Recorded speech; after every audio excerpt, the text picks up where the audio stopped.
Hello પપ્પા, તમે આવો ને તો ધ્યાન રાખજો. મમ્મીએ ઓનલાઈન 3000 નો ડ્રેસ જોઈને રાખ્યો છે.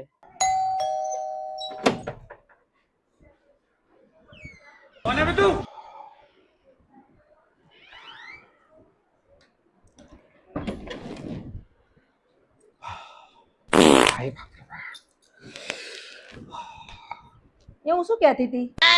હવે શાંતિ રાખ ને યાર. હું અકરાયેલો છું અને એક તો આજે 3000 નો મેમો ફાટ્યો છે યાર.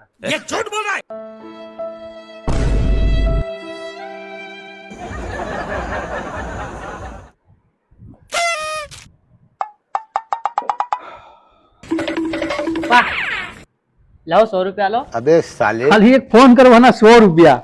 મેં તમારા 3000 બચાયા તો 100 રૂપિયા તો આલવા જ પડે ને. મારા બધા ચોર ભેગા થયા છે. હવે આળા.